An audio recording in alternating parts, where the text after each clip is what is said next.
Hello student. Module topic हम देख रहे थे जिसमें मैंने आप लोगों को मैथ मॉड्यूल एक्सप्लेन कर दिया था। मैथ मॉड्यूल के अंदर कुछ फंक्शंस थे जिनको उनकी फंक्शनैलिटी के लिए हम यूज कर सकते हैं। ठीक है, आई होप कि आप लोगों ने इसे प्रैक्टिकली करके देख लिया होगा। आगे और मॉड्यूल्स हैं कुछ, उनकी बात करते हैं। पहले मैथ मॉड्यूल में दो कॉन्स्टेंट्स और होते हैं, उन्हें बता देती हूँ। एक होती है पाई और एक होता है ई। अभी तक हमें पाई की वैल्यू अगर यूज करनी होती थी तो हम 3.14 मैनुअली एक्सप्रेशन के अंदर लिखते थे। लेकिन अब आप इस पाई कांस्टेंट का यूज करके मैथ डॉट पी आई भी 3.14 के लिए लिख सकते हैं। आपको जहां पर भी पाई की वैल्यू यूज करना हो तो आप क्या लिखेंगे, मैथ डॉट पी आई। ऐसे ही अगर हमें यूनिवर्सल कांस्टेंट ई की वैल्यू यूज करना हो तो हम मैथ डॉट ई लिखेंगे। ठीक है। नेक्स्ट मॉड्यूल है रैंडम मॉड्यूल। रैंडम नेम से ही क्लियर है, अभी तक मैथ में भी आपने रैंडम वर्ड कई बार सुना होगा। रैंडम का मतलब होता है कि जनरेशन बाय चांस। मतलब रैंडम मॉड्यूल का यूज करके हम कुछ ऐसे फंक्शंस यहाँ पर यूज कर सकते हैं जिससे कि रन टाइम पर कोई भी नंबर जनरेट हो सकता है। उसकी रेंज हम वहां पर डिफाइन करेंगे कि इस रेंज से इस रेंज तक का नंबर डिफाइन हो। जनरली रैंडम का मतलब होता है a random number means a number generated by chance, that is randomly. For example, आप डाइस थ्रो करते हैं तो डाइस थ्रो करने पर कोई भी नंबर आपके सामने आ सकता है, लेकिन हमें वहां ये पता होता है कि वहां मिनिमम एंड मैक्सिमम रेंज क्या होगी। हम ये श्योर होते हैं कि जो भी नंबर वहां जनरेट होगा वो 1 और 6 के बीच में ही होगा, उसके अलावा कोई भी नंबर वहां जनरेट नहीं होगा। तो यहाँ भी हम वही रेंज डिक्लेयर कर देंगे कि इस रेंज के बीच का नंबर हो।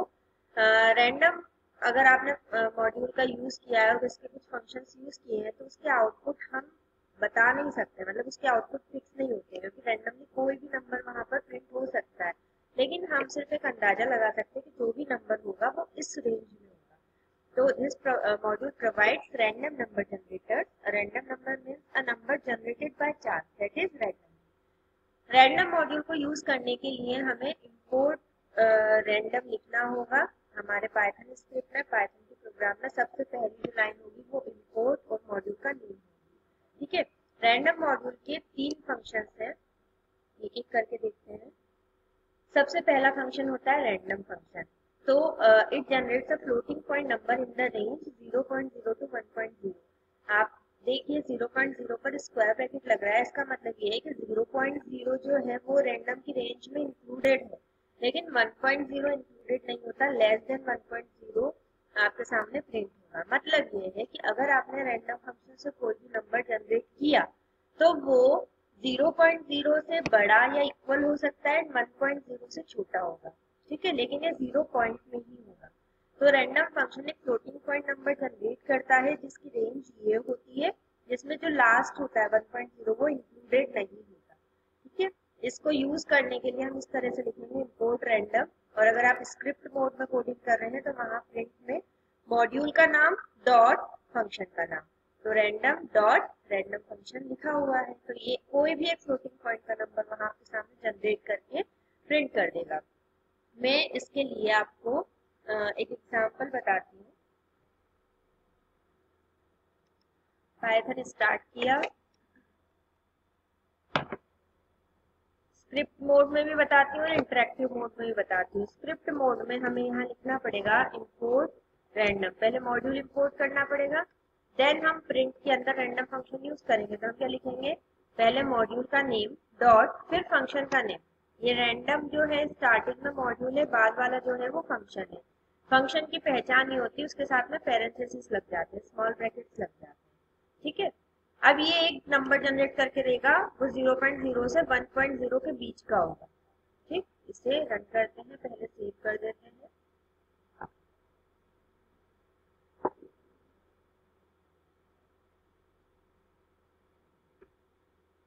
आप देखिए जो भी नंबर आया वो 0.0 से 1.0 के बीच का ही था।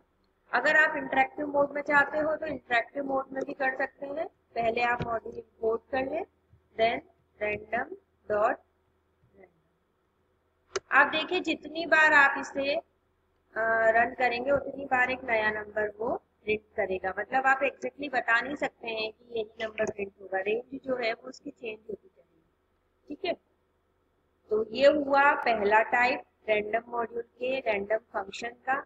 इसका एक नोट है, to generate floating number between range lower to upper we can use the following formula with random.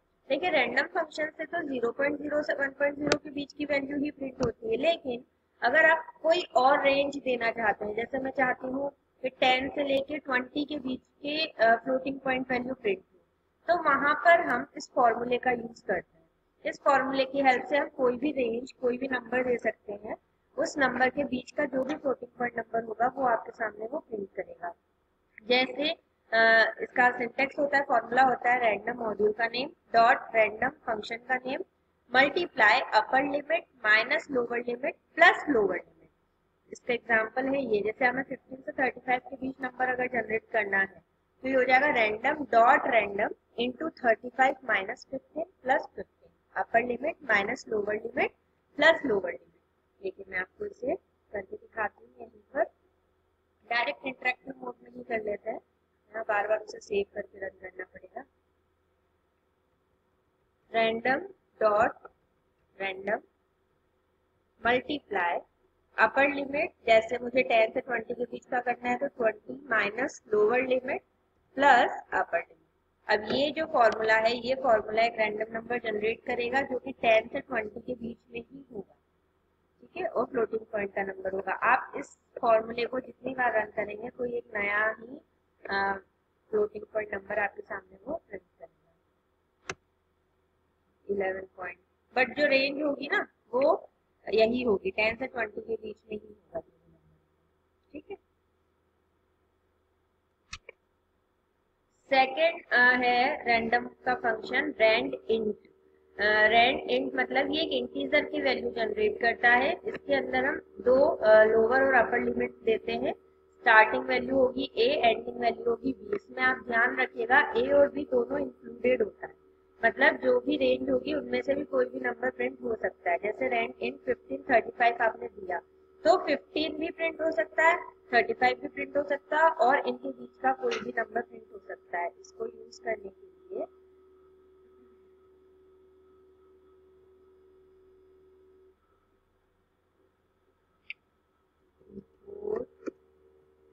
Random random dot rand int, जैसे मुझे 10 से लेकर 35 तक का नंबर जनरेट करना है, यहाँ 10 to 35 में से भी कोई भी नंबर हो सकता है और कोई भी इनके बीच का इंटीजर का नंबर हो सकता है। ध्यान रखिएगा रैंडम फंक्शन जो होता है वो फ्लोटिंग पॉइंट नंबर प्रिंट करता है, और रैंड इंट जो होता है इन दोनों इंटीजर्स के बीच का कोई भी एक नंबर। बस रैंडम फंक्शन में जो लास्ट वाला जो अपर लिमिट होती है वो इंक्लूडेड नहीं होती है, लेकिन उसके अलावा दोनों फंक्शन जो है रैंड इंट और एक और है रैंड रेंज फंक्शन, इन दोनों में जो अपर लिमिट होती है वो इंक्लूडेड होती है। ठीक है,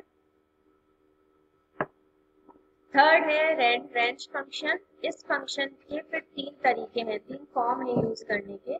एक तो हो गया रैंड रेंज, उसके अंदर आप डायरेक्ट स्टॉप वैल्यू दे दें तो ये 0 से जनरेट करेगा उस स्टॉप वैल्यू तक। मतलब आप इस तरह से दे देंगे रैंडम डॉट रेंज, हमने दे दिया यहाँ 20, तो ये 0 से 20 के बीच का कोई भी नंबर जनरेट करके आपके सामने प्रिंट कर सकते हैं। ठीक है, एक होता है इसका फॉर्म जिसमें हम स्टार्ट और स्टॉप वैल्यू देते हैं। ये बिल्कुल रैंड इंट की तरह होता है, रैंड रेंज में दोनों स्टार्ट और स्टॉप वैल्यू वाली। आप 11 to 45 यहाँ दीजिए तो 11 से 45 के बीच का कोई भी नंबर को जनरेट करके आपके सामने प्रिंट करेगा। ठीक है, और थर्ड होता है रैंड रेंज में start stop and step value. Step value जो होती है वो स्टार्ट और स्टॉप वैल्यू के बीच का डिफरेंस होता है। मतलब ये है, जैसे स्टार्ट वैल्यू आपने यहाँ 11 दी है, स्टॉप वैल्यू है 45, तो 11 से स्टार्टिंग हो जाएगी, लेकिन जो नेक्स्ट नंबर जनरेट होगा वो 2 के गैप के बाद होगा। मतलब 11 प्लस 2 में क्या हो गया 13, 13 प्लस 2 15, देन 17, देन 19। तो मतलब जो भी नंबर आपके सामने जनरेट होगा वो इसी सीक्वेंस में से होगा। आप सोचो कि 12 प्रिंट होगा तो 12 का भी प्रिंट नहीं होगा, क्योंकि 11 के बाद में 12 में इन दोनों में सिर्फ 1 का गैप था। मतलब 11 के बाद में 45 तक सिर्फ उन नंबर्स को वो प्रिंट करेगा जो +2 होकर जनरेट होते हैं। ठीक है, तो हम ये स्टेप वैल्यू भी दे सकते हैं यहाँ पर इस तरह से रैंडम डॉट रैंड रेंज मैंने यहाँ दिया 1 से लेकर 10 तक हमें नंबर जनरेट करना है, लेकिन गैप जो है वो 2 का रखना है। तो आप देखिए 1 + 2 तो 3, 1, 3, 5, 7 और 9, इनमें से ही कोई नंबर प्रिंट करेगा वो, इसके अलावा कोई और नंबर वो प्रिंट नहीं करेगा। आप जितनी बार चाहें उतनी बार इसे रन करके देख लीजिए, सारे ऑड नंबर होंगे, जितनी बार भी आप रन करेंगे ऑड नंबर से प्रिंट करेगा। 2 वो कभी करेगा ही नहीं, तो मतलब जो डिफरेंस होगा ना नंबर्स के बीच का वो 2। ठीक है, तो ये 3 फॉर्म होते हैं रेंज फंक्शन का। Random module most important module होता है, 12th में इसका एक क्वेश्चन जरूर आता है आउटपुट फाइंड करने का। अभी मैंने बताया कि इसका जो आउटपुट होता है वो फिक्स नहीं होता, हम बता नहीं सकते, लेकिन हमें रेंज पता होती है कि स्टार्टिंग वैल्यू क्या होती है और स्टॉप वैल्यू क्या होती है। उस स्टार्टिंग और स्टॉप वैल्यू के बेसिस पे ही हम उस पर्टिकुलर प्रोग्राम का आउटपुट जनरेट करके बताते हैं। ठीक है, तो आपको ये रैंडम मॉड्यूल इसको बहुत अच्छे से करके देखना, प्रैक्टिकली बहुत अच्छे से करके देख लेना, कौन सा फंक्शन कैसे नंबर जनरेट करता है और उस फंक्शन का यूज कैसे होता है। ठीक है, तो फिर ये आउटपुट फाइंड करने वाले क्वेश्चंस में काफी हेल्प करेगा। नेक्स्ट मॉड्यूल है स्टैटिस्टिक्स मॉड्यूल। वैसे बहुत मॉड्यूल्स हैं पाइथन में, लेकिन अभी ये जो 3 है बेसिक मॉड्यूल्स है, इसलिए तुम्हारे सिलेबस में है, तो अभी हम पढ़ रहे हैं। जैसे जैसे आगे और एडवांस चीजें पढ़ोगे तो अपने आप नए नए मॉड्यूल यूज करना सीखोगे। स्टैटिस्टिक्स मॉड्यूल नाम से ही क्लियर है, जो मैथ में आप स्टैटिस्टिक्स पढ़ते हैं, जहां हम मीन मीडियन मोड कैलकुलेट करते हैं, तो वहां हमें प्रॉपर लिखना होता है, पूरा कैलकुलेशन कर कर मीन मीडियन मोड कैलकुलेट करना होता है। लेकिन पाइथन के अंदर हम सिंपल स्टैटिस्टिक्स मॉड्यूल को इंपोर्ट कर कर और इन फंक्शंस को यूज करके डायरेक्टली कोई भी चीज कैलकुलेट कर सकते हैं। मैं आपको बताती हूँ कि कैसे मीन मीडियन मोड हम कैलकुलेट करते हैं, कैसे भी वैसे आपको यहाँ जोर देना नहीं है, आपको सिर्फ फंक्शन ध्यान रखना है। मीन कैलकुलेट किया जाता है, कोई भी सीक्वेंस होगा, जनरली वो लिस्ट ऑफ नंबर्स होती है, तो उन नंबर्स का जो मीन होगा वो नंबर्स का सम करके टोटल नंबर से हम डिवाइड कर देते हैं, जो एवरेज निकलता है उसी को मीन बोला जाता है। मीडियन जो होता है वो मिडिल वैल्यू होती है। अगर मिडिल वैल्यू आपकी जो लिस्ट है वो इवन है, तो जो मिडिल वैल्यूज है उन दोनों का सम करके डिवाइड कर दिया जाता है 2 से, और ऑड है तो जो बीच की वैल्यू है वही मीडियन होती है। और जो मोड होता है, मोड जितनी बार जिस नंबर का अकरेंस होता है, मतलब सबसे ज्यादा अकरेंस जिस नंबर का होता है वो उसका मोड होता है। तो उसको यूज करने के लिए हम क्या करते हैं, स्टैटिस्टिक्स मॉड्यूल का यूज करते हैं। मैं आपको इसे प्रोग्राम से बताती हूँ। हमने इंपोर्ट किया स्टैटिस्टिक्स। इसे इंपोर्ट करने के 2 तरीके होते हैं, इंपोर्ट और मॉड्यूल का नेम भी लिखा जा सकता है, और इस तरह से भी हम लिख सकते हैं फ्रॉम मॉड्यूल का नेम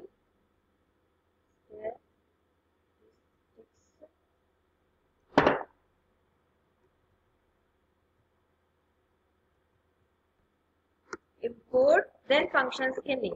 अगर आपको सिर्फ मीन कैलकुलेट करना है तो आप सिर्फ मीन लिख देंगे। ठीक है, अगर मोड भी कैलकुलेट करना है तो आप सिर्फ मोड लिख देंगे। इससे क्या होगा, आप जो बार बार लिखते हैं statistics dot mean, statistics dot mode, वो नहीं लिखना पड़ेगा।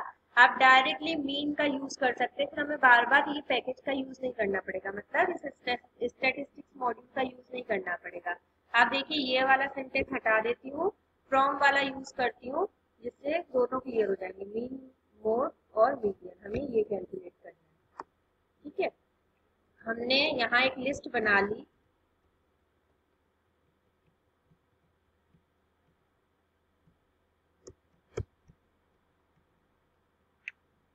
ठीक है, ये हमने लिस्ट बना ली, हमें प्रिंट करना है।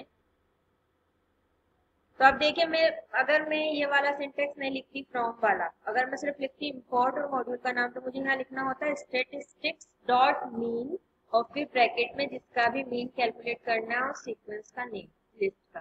ठीक है, लेकिन चूंकि मैंने ये वाला सिंटेक्स यूज किया है from statistics import A modules, हमने फंक्शंस लिख दिए हैं, तो डायरेक्ट हम उन फंक्शंस को यूज कर सकते हैं। Next, print median, next print. ठीक है, तो ये जैसे कैलकुलेशन होती है, मीन इन सब का सम करके टोटल जितना नंबर है उससे डिवाइड कर दिया जाएगा। मीडियन में पहले से असेंडिंग ऑर्डर में अरेंज किया जाएगा, देन जो मिडिल टर्म होगी वो मीडियन होगा, और मोड में जिसका अकरेंस सबसे ज्यादा होगा वो आपके सामने प्रिंट करेगा। इसे रन करते हैं।